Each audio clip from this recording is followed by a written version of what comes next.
Esses dias eu completei 5 anos como programador. Isso me fez refletir sobre tudo que eu já aprendi durante esse tempo. E vendo que hoje um dos principais problemas de quem está entrando na área é não ter clareza sobre qual caminho seguir, decidi te mostrar toda a minha trajetória de aprendizados. As tecnologias e habilidades que eu precisei aprender e desenvolver para chegar até aqui como desenvolvedor sênior na Holanda. Mas para isso, vamos voltar um pouco no passado, lá para quando eu tinha 14 anos de idade.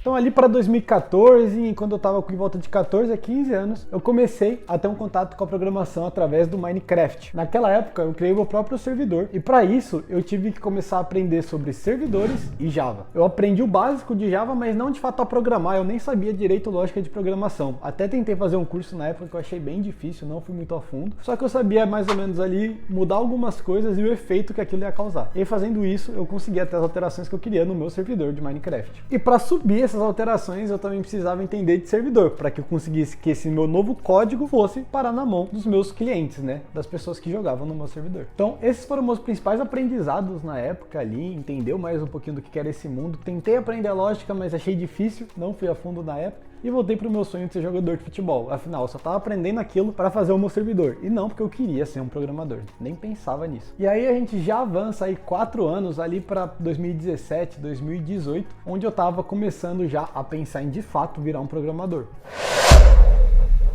Nessa época eu comecei a focar forte nos meus estudos em programação. Eu comecei por lógica de programação, fiz um curso online ali, estudava umas 2, 3 horas por dia, fiquei nessa pegada, até eu me sentir confortável e já tendo ali um conforto em lógica, conseguindo resolver os exercícios, eu fui aprender front-end. Era o famoso HTML, CSS e JavaScript. Na época também era bem conhecido, muito usado jQuery e Bootstrap, e foi isso que eu aprendi. Então 2018, meus principais aprendizados ali no final de 2017, começo de 2018 seriam esses. Comecei a fazer meus portfólios, desenvolvendo, aprendendo mais sobre HTML, CSS, JavaScript, fiz até o meu site ali que era meu portfólio e currículo online. Aí já entendendo o legal de front-end, eu comecei a estudar banco de dados. E sabendo basicamente lógica de programação, HTML, CSS, JavaScript, umas coisinhas a mais ali pro front e banco de dados, eu consegui a minha primeira oportunidade na área. Nessa oportunidade eu ainda não ganhava muito bem, mas era excelente para eu começar a ter experiência. Então uma vez que eu entrei nessa empresa, eu comecei a fazer algumas alterações no sistema ainda em 2018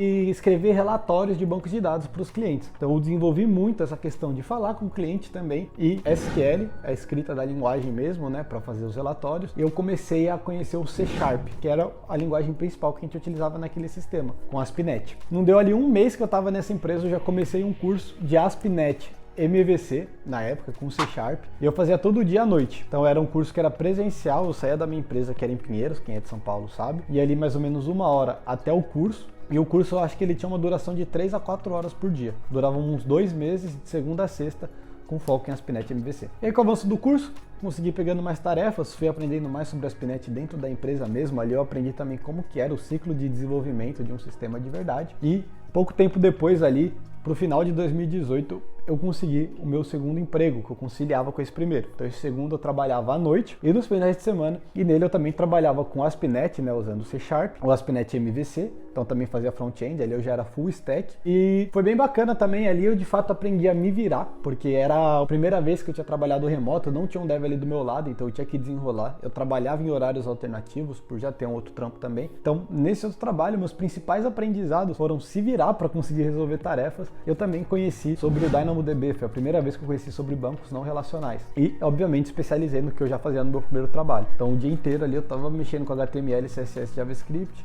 .NET ali e um banco de dados, o que mudava entre os dois projetos. Então, beleza, eu fecho o ano de 2018 ali até o começo de 2019 com esses aprendizados principais, que é saber ali se comportar, se comunicar com o cliente, HTML e C# já mais avançados, né, um pouquinho mais avançados por trabalhar na empresa, bancos de dados relacionais e não relacionais e a experiência ali de ter que se virar para resolver problemas, para criar coisas novas, entendendo o fluxo, né, que você precisa para desenvolver e mandar um sistema para produção.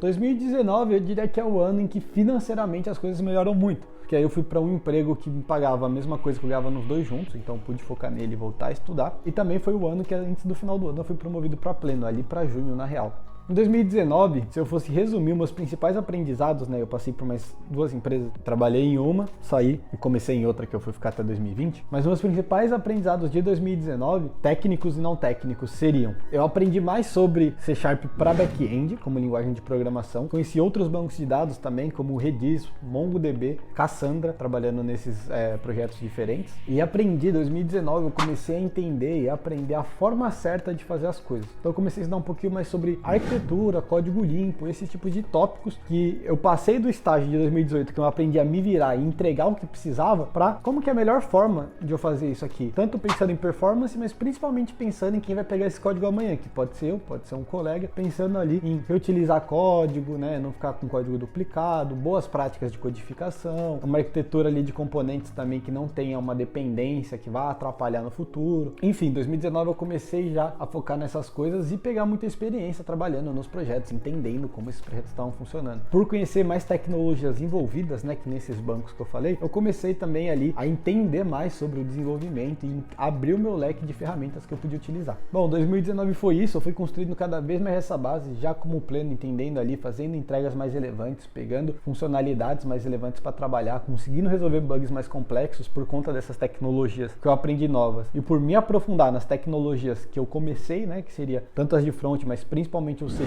fui me aprofundando cada vez mais nessa linguagem. 2019 também foi o ano que eu comecei minha faculdade, né? Na faculdade eu acabei conhecendo o Java, acabei aprendendo mais sobre o Java do que eu tinha aprendido na época do Minecraft para passar na faculdade. Eu acho que foi isso de tecnologia assim que eu aprendi na faculdade. O resto eu aprenderia lógica de programação, mas eu já sabia também, e JavaScript também, mas eu já trabalhava com isso. Mas na faculdade a gente viu, porém não digo que aprendi lá.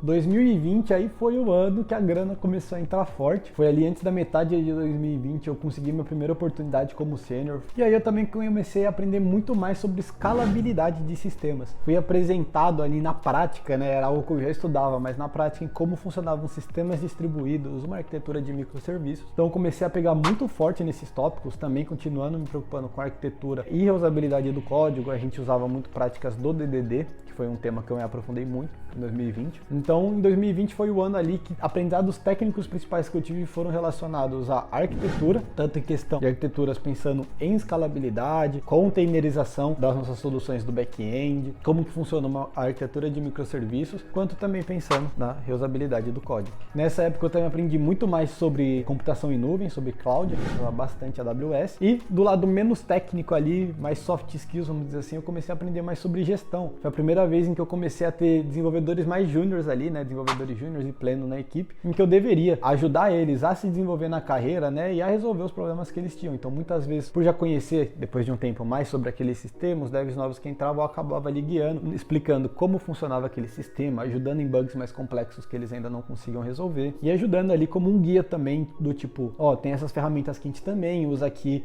na empresa, então seria bacana você estudar ela, pensando em evolução da sua carreira, fazer esse tipo de coisa. Então foi bem bacana 2020 começar a trazer mais essa parte também de gestão e fazer uma ponte mais com o negócio também, né? Como dev sênior, eu acabei tendo que evoluir muito mais minhas habilidades de comunicação para conseguir fazer uma gestão ali entre um dono do projeto, né, o que a gente chama de stakeholder, então no caso do hospital, às vezes um médico que está coordenando a implantação de um novo sistema ou a criação de um novo sistema, e eu tinha que cada vez mais evoluir a comunicação para conseguir falar com essa pessoa que não é técnica e com o meu time que é técnico e ajudar nesse meio de campo junto com o pessoal de produto. 2021 já foi um ano que eu quis tomar mais riscos. Ali para abril, eu acho, mais ou menos, eu saí do Einstein, abril, março. Saí do Einstein, fui para uma startup, saí de um cenário bem estável para uma instabilidade de startup. A gente trabalhava bastante, fazia umas paradas doidas ali. Foi bem bacana também. Nessa época eu aprendi a codar em Flutter. A gente contratou alguns freelancers para fazer Flutter, mas eu estava tocando o projeto, então também aprendi a codar para ajudar o pessoal e estar por dentro do que estava acontecendo. Me especializei mais em AWS, que eu que cuidava basicamente dessa parte de infraestrutura. Ali no projeto eu estava tocando ele, então na época eu fazia o back-end, né, basicamente sozinho, contratava uns freelancers para Flutter, mas colocava a mão ali também, então aprendi a codar em Flutter e eu organizava a arquitetura da AWS. Ali eu estava começando esse sistema para essa startup, que não era uma startup de tecnologia, era uma de educação, mas queria implementar uma nova solução para tecnologia, que acabou até perdendo a prioridade, a priorização na empresa, que eles estavam focando mais em crescimento físico. Porém foi super bacana, conheci muita gente, me desenvolvi nesses tópicos técnicos que eu falei de vocês, me desenvolvi em questão de negócio também, conhecer mais de negócio, entender alguns impactos de uma arquitetura e de um sistema, da construção de um sistema num negócio, tanto para o bom quanto para ruim, né, otimização de processos que a gente podia fazer, enfim, foi bem bacana para eu evoluir nesses outros tópicos. E aí no final de 2021 eu voltei pro Einstein, né, saí da startup de novo, voltei pro Einstein e já voltei como arquiteto de software nessa época. Então eu ficava mais ali ajudando os diferentes times, as diferentes squads, estava com foco maior em uma, mas a ideia era ajudar nessa parte de arquitetura e definir junto com o time de arquitetura os novos padrões que a gente ia seguir em todos os times no hospital. Então também foi bem bacana que a gente estava sempre com o pessoal de DevOps, aprendi ainda mais sobre escalabilidade, sobre essa parte de infraestrutura também, né? Continuei me desenvolvendo com C# e .NET no back-end, porque eu continuava desenvolvendo também no dia a dia. E também continuei aprendendo sobre gerenciamento de times, porque eu estava envolvido em vários times do hospital, né? Em várias squads diferentes, e acabava vendo várias abordagens ali, conversando com muita gente e ajudando elas a resolver problemas. Eu consegui evoluir muito nessa época, a questão de abstrair algumas partes do código, porque eventualmente tinha um time que usava Node, e aí tinha outro time que usava C#. Eu já programei bastante em Node, mas a maior parte da minha carreira foi com C#. Então eu conseguia conversar com esse cara de Node sem muito nos detalhes de Node, que até naquela época eu não tinha mexido tanto, mas já tinha uma boa noção também. Nos anos passados eu já tinha feito alguns freelas com Node, já tinha usado ali como um projeto ali, uma adição dentro do projeto de Node, se é que você me entende, tipo, o projeto principal não era escrito em Node, mas tinha algumas coisas escritas em Node, enfim. Então eu conseguia fazer isso, falar com o pessoal de front-end também, conseguia abstrair bastante.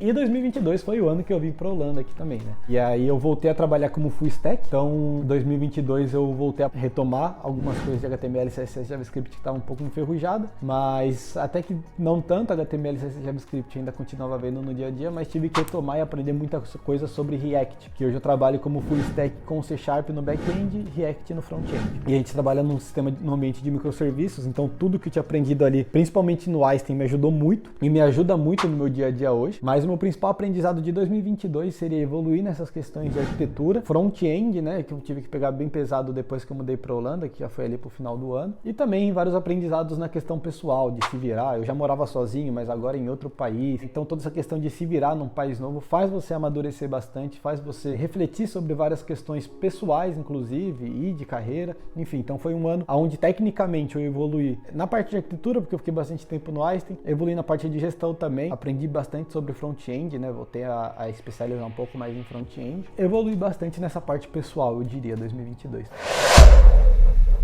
E agora a gente está em 2023, onde acho que meus principais aprendizados estão sendo também na parte pessoal, com algumas oportunidades que têm aparecido, né? Já morando aqui na Holanda, mudando um pouquinho minha perspectiva sobre o mundo. Tecnicamente, eu continuei avançando bastante sobre questão de sistemas distribuídos, porque é o que a gente faz aqui hoje. E a gente tem sempre remodulado nossa arquitetura. Hoje, apesar de trabalhar como full stack, nos últimos 4, 5 meses aí eu tenho focado na parte de arquitetura do time também, porque a gente está remodelando, a gente tem um sistema legado, tem um sistema rodando, a gente está querendo ter uma arquitetura nova. Então estou aprendendo muito sobre escalabilidade, a gente trabalha com streaming de vídeo, então eu tenho aprendido também sobre esses tópicos, outras camadas de transporte, que a gente usa outras formas de transporte, outras formas de comunicação entre os sistemas, enfim, tem sido bem interessante. E também aprendido sobre outras culturas, né, como me comunicar com outras culturas. No meu time, por exemplo, a gente tem aí, eu que sou do Brasil, a gente tem gente de Portugal, a gente tem gente da Turquia, aqui da própria Holanda, a gente tem francês no time também, da Sérvia, então enfim, pessoas de todo mundo, então você acaba também aprendendo ali novas coisas sobre cultura, sobre comunicação, enfim, tem sido bem interessante também esse ano de 2023 para questões de aprendizado. E basicamente esses são meus 5 anos aí de forma resumida, vamos dizer assim. E assim, eu não quero que você pense que esse é o caminho certo para você seguir na programação. Ela tem vários caminhos, não tem o certo e errado, apesar de ter uns melhores e uns piores, uns mais rápidos e uns mais